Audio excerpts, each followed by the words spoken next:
चेहरे पर ये आसार अजीब अजीब हैं, खुश भी हो रहे हैं, ताज्जुब भी हो रहे हैं।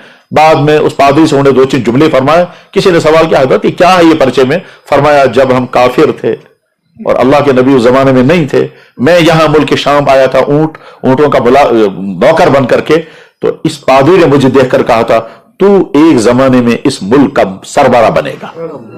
तो मैंने उससे कहा तुम क्यों मेरा मजाक उड़ाते हो? उसने कहा नहीं, तुम्हारे अंदर वो अलामतें हैं कि तुम इस मुल्क के सरबरा बनने वाले हो।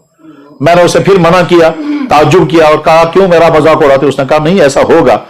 तो साथ में इसने मुझसे यह कहा कि जब तुम इस मुल्क के सरबरा बनोगे तो इस गिरजाघर का सारा सोना मुझे दे देना। तो फारूक आजम रज़ियल्लाहु अन्हु कहता है मैंने सोचा वरना तो कब मैं सरबरा बनूंगा यहां का, अगर मैं तो चलो मुझे क्या हर्ज है, मैं लिख कर देता हूं। चला मैंने लिख करके दे दिया कि जब मैं इस मुल्क का सरबरा बनूंगा तो उस वक्त इस गिरजाघर का सोना इसी पादरी को मैं दे दूंगा। ये पर्चा आज लेकर के वही आया।